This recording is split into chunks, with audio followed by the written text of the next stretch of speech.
ಬದುಕಿದ್ರೆ ಹುಲಿ ಥರ ಬದುಕಬೇಕು ಅಂತಾರೆ. ಆದರೆ ಆ ಹುಲಿಗಳಿಗೂ ವಿಷ ಹಾಕಿ 5 ಹುಲಿಗಳನ್ನ ಸಾಯಿಸಿ ಈಗ ಈ ವಿಷಯ ದೇಶಾದ್ಯಂತ ಚರ್ಚೆ ಆಗ್ತಾ ಇದೆ.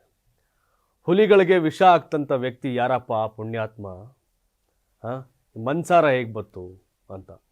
ಆದರೆ ಇದೀಗ ಪೊಲೀಸರು ಇಬ್ಬರನ್ನ ಬಂಧಿಸಿದ್ದಾರೆ. ಅದರಲ್ಲಿ ಒಬ್ಬ ಹಸುವಿನ ಮಾಲೀಕ ತನ್ನ ಇಷ್ಟಪಟ್ಟ ಹಸುವನ್ನು ಹುಲಿ ತಿಂದು ಹಾಕಿದ ಹಿನ್ನೆಲೆ, ಸಾಯಿಸಿದ ಹಿನ್ನೆಲೆ ಆ ಹಸುವಿನ ಕಳೆಬರ ಇನ್ನೂ ಕೂಡ ಅಲ್ಲೇ ಇದ್ದು ಹುಲಿ ಕೂಡ ಅಲ್ಲೇ ಇದೆ ಅಂತ ತಿಳಿದಂಥ ವ್ಯಕ್ತಿ ಆ ಅರ್ಧಂಬರ್ಧ ಇದ್ದಂಥ ಹಸುವಿನ ದೇಹದ ಭಾಗಕ್ಕೆ ವಿಷವನ್ನು ಹಾಕಲಾಗಿ ಅದನ್ನು ತಿಂದಂಥ ಹುಲಿಗಳು ಸತ್ತಿವೆ ಅನ್ನೋದು ಇದೀಗ ಬರ್ತಿರ್ತಕ್ಕಂಥ ಮಾಹಿತಿ. ಗೊತ್ತಿರಲಿ, ಅಭಯಾರಣ್ಯ, ಅಲ್ಲಿ ಮಹದೇಶ್ವರ ಬೆಟ್ಟ, ಕಾವೇರಿ ವನ್ಯಜೀವಿ ವಿಭಾಗ ಸೇರಿದಂತೆ ಅದೆಲ್ಲ ನಿಷೇಧಿತ ವಲಯಗಳು. ಅಲ್ಲಿ ಪ್ರತಿ ಬಾರಿ ಅಲ್ಲಿ ವೀರಪ್ಪನ್ ನಂತರದ ಚಿತ್ರಣ ಬೇರೆ, ವೀರಪ್ಪನಿದ್ದ ಕತೆ ಬೇರೆ. ವೀರಪ್ಪನ್ ನಂತರದ ಚಾಮರಾಜನಗರ ಜಿಲ್ಲೆ ಎಲ್ಲ ಶಾಂತ ಆಯಿತು, ಮುಗೀತು, ಚೆನ್ನಾಗಿದೆ ಅನ್ನೋ ಟೈಮಲ್ಲಿ, ಹೌದು ದೊಡ್ಡ ದೊಡ್ಡ ಮಾಫಿಯಾ ವೀರಪ್ಪನ್ ಮಾಡ್ತಿದ್ದಂಥ ಕೆಲಸ ಯಾರು ಮಾಡದೇ ಇರ್ಬೋದನ್ನು. ಆದರೆ ಈ 5 ಹುಲಿಗಳಿಗೆ ವಿಷ ಹಾಕಿ ಸಾಯ್ತಂಥ ಪ್ರಕರಣ ದೇಶಾದ್ಯಂತ ತಲೆ ತಗ್ಗಿಸುವಂಥ ವಿಚಾರ. ಆದರೆ ಆ ಹುಲಿಗಳಿಗಿಂತ ತನ್ನ ಹಸು ಹೆಚ್ಚು ಅಂದಂಥ ಆ ಹಸುವಿನ ಮಾಲೀಕನ ಲೆಕ್ಕಾಚಾರ. ಇದೊಂದು ರೀತಿಯ ಸಂದಿಗ್ಧ ಸನ್ನಿವೇಶ. ಮಾನವ ಮತ್ತು ಪ್ರಾಣಿ ಸಂಘರ್ಷದ ವಿಷಯ ಮತ್ತಿಲ್ಲೇ ಬರುತ್ತೆ. ಇದಕ್ಕೆ ಹೊಣೆ ಸರ್ಕಾರ ಕೂಡ. ಹೊಣೆ ಸರ್ಕಾರ ಹೇಗೆ ನಿಮ್ಗೆ ಗೊತ್ತಿರಲಿ, ವಾಚರ್ಗಳಂತ ಇರ್ತಾರೆ. ನಾನು ಕೂಡ ಗೋಪಿನಾಥಂನಲ್ಲಿ ನಮಗೊಂದು ಟ್ರೈನಿಂಗ್ ಇತ್ತು ಅರಣ್ಯ ಇಲಾಖೆಯಿಂದ. ವೀರಪ್ಪನ ಊರಲ್ಲಿ ಹೋಗೊಂದು 3 ದಿನ ಅರಣ್ಯ ಇಲಾಖೆ ಜೊತೆ ಅಲ್ಲಿ ಯಾವ ರೀತಿ ಮಾನವ ಮತ್ತು ಪ್ರಾಣಿಗಳ ಸಂಘರ್ಷ, ಅರಣ್ಯ ಅಧಿಕಾರಿಗಳು ಯಾವ ರೀತಿ ಹ್ಯಾಂಡಲ್ ಮಾಡ್ತಾರೆ. ಏಡುಕೊಂಡಲವಾಡ ಅಂತ ಇದ್ರಾಗಲ್ಲ ಅಧಿಕಾರಿ, ಅವರಿದ್ದಾಗ ಒಂದು ಟ್ರೈನಿಂಗ್ ಆಗಿತ್ತು ನಮಗೆ. ಬೆಂಗಳೂರಿನ ಜರ್ನಲಿಸ್ಟ್ಗಳೆಲ್ಲ ಹೋಗಿದ್ವಿ. ನಮ್ಮ ವಿನೋದ್ ನಾಯ್ಕ್ ಅಂತ ಕನ್ನಡಪ್ರಭ ಸುವರ್ಣ ನ್ಯೂಸಲ್ಲಿದ್ದಾರೆ, ಅವ್ರ ಸಾರಥ್ಯದಲ್ಲಿ ನಾವೆಲ್ಲ ಹೋಗಿದ್ವಿ. ಆಶ್ಚರ್ಯ ಇತ್ತು, ವೀರಪ್ಪನಿದ್ದಾಗ ಹೇಗಿತ್ತು, ಈಗ ಹೇಗಿದೆ ಅನ್ನೋ ಸನ್ನಿವೇಶಗಳನ್ನ ನಾವು ಸ್ಟಡಿ ಮಾಡ್ತಿದ್ವಿ. ಬಟ್ ಈಗ ಇದನ್ನು ನಾವು ನೋಡಿದಾಗ ಅನಿಸ್ತು, ಇಲ್ಲಿ ಈ ಪ್ರಕರಣಕ್ಕೆ ಸರ್ಕಾರದ ಕೂಡ ಒಂದಷ್ಟು ಅರಣ್ಯ ಇಲಾಖೆ ದೊಡ್ಡ ಮಟ್ಟಿಗಿನ ಸಮಸ್ಯೆ ಇದೆ. ಕಾರಣ ಇಷ್ಟೇ, ಇಲ್ಲಿ ಏನು 5 ಹುಲಿಗಳ ಈ ಅಸಹಜ ಸಾವು, ವಿಷದ ಹಸುವಿನ ಭಾಗವನ್ನು ತಿಂದಂತ. ಯಾಕೆಂದರೆ ಹಸು ಸಾಯಿಸ್ತವೆ, ಅರ್ಧ ತಿಂತವೆ, ಮತ್ತು ಹಸು ಸತ್ತೋಗಿದೆ ಅಂತ ತಂದು ಅದಕ್ಕೆ ವಿಷ ಸಿಂಪಡಣೆ ಮಾಡಿರ್ತಾರೆ. ನಂತರ ತಿಂದಂಥ ಹುಲಿ ಸಾಯುತ್ತೆ. ಜೊತೆಗೆ ಇಲ್ಲಿ ಕ್ರಿಮಿನಾಶಕವನ್ನು ಬೆರೆಸಿದ ಹಸುವಿನ ಅಂಗಾಂಗಗಳನ್ನು ತಿಂದ ನಂತರ ಹೆಚ್ಚು ಕಾಲ ಇಲ್ಲ, ದಿನಗಟ್ಟಲೆ ಏನಿಲ್ಲ, ಕೆಲವೇ ಗಂಟೆಗಳಲ್ಲಿ, ನಿಮಿಷಗಳಲ್ಲಿ ಆ ಹುಲಿಗಳು ಸತ್ತಿರ್ತವೆ. ಮಲೆ ಮಹದೇಶ್ವರ ವನ್ಯಜೀವಿ ವಿಭಾಗದ 65ಕ್ಕೂ ಹೆಚ್ಚು ವಾಚರ್ಗಳಿಗೆ, ಹೊರಗುತ್ತಿಗೆ ವಾಚರ್ಗಳಿಗೆ 5 ತಿಂಗಳಿಂದ ಸರ್ಕಾರ ಸಂಬಳ ಕೊಟ್ಟಿಲ್ಲ. ಅವರು ಪ್ರತಿಭಟನೆಯನ್ನು ಕೂಡ ಮಾಡ್ತಾ ಇದ್ರು. ಇದನ್ನು ಅಟೆಂಡ್ ಮಾಡಿದೆ. ವಾಚರ್ಗಳು ಗೊತ್ತಲ್ಲ, ಹೋಗ್ತಾರೆ ಎಲ್ಲ ಮರ ಗಿರ ಕಡ್ದವ್ರ ಏನು ಕತೆ ಅಂತ ನೋಡ್ಕೊಂಡು ಅಲ್ಲಿ ಓಡಾಡೋದು ಕೆಲಸ ಅವ್ರುಗಳದು ಇಲ್ಲ.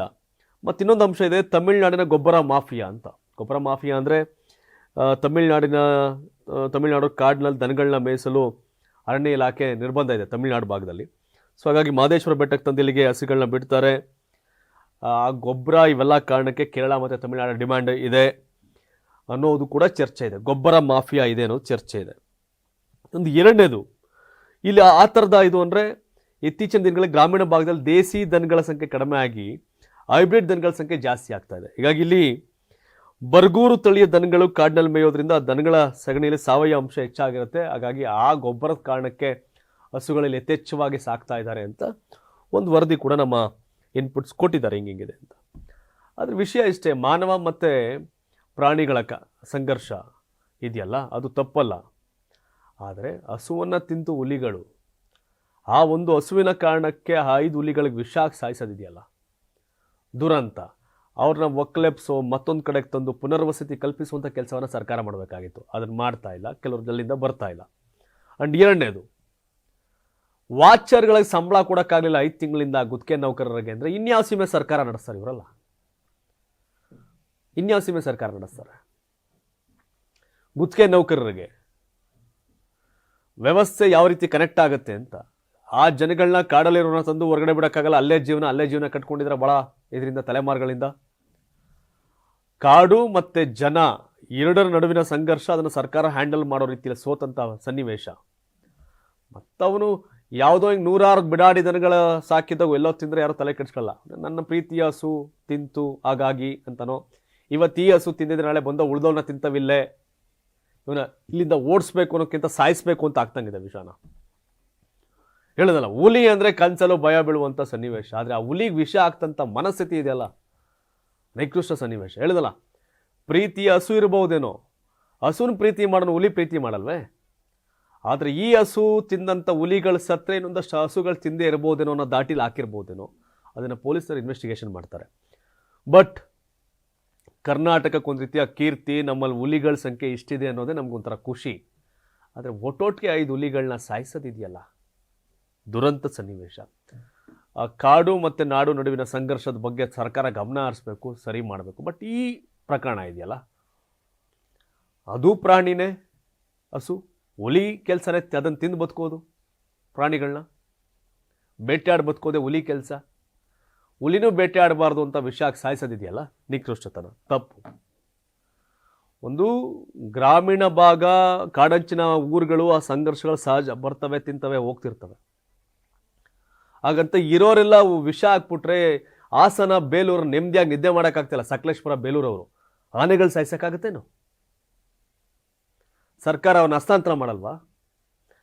ಇಲ್ಲಿ ಜನಗಳಿಗೆ ಹುಲಿಯಿಂದ ಸಮಸ್ಯೆ ಇದೆ, ಚಿರತೆ ಸಮಸ್ಯೆ ಇದೆ, ಅದಕ್ಕೆ ಪರಿಹಾರ ಬೇಕಲ್ಲ. ಏನು ಮಾಡಬೇಕು ಅಂತ ಅಷ್ಟು ಅಟ್ಯಾಚ್ಮೆಂಟ್ ಈಗಲೂ ಇದೆ ಗ್ರಾಮೀಣ ಭಾಗದಲ್ಲಿ. ಹಸು ಮತ್ತು ಆ ಪ್ರಾಣಿಗಳ ಒಡನಾಟ ಇದೆ.